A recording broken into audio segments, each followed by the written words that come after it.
Salamo fahafito amby 70.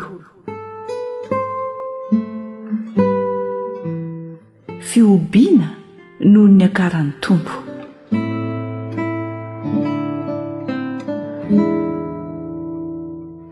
Mity hahafantanana ary firenena rehetra miobio an'Andriamanitra, fa Jehovah no avo indrindra ka tokony atahorana, mpanjaka lehibe ambonin'ny tany rehetra izy.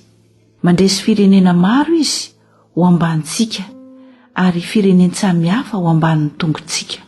Mifidy lovantsika ho antsika izy dia ny voninahitry Jakoba izay tiany. Efa niakatra tamin'ny fiobiana Andriamanitra. Jehovah niakatra tamin'ny fitsofana ny anjomara. Mankalaza n'Andriamanitra, eny mankalaza. Mankalaza ny mpanjaka antsika, eny mankalaza.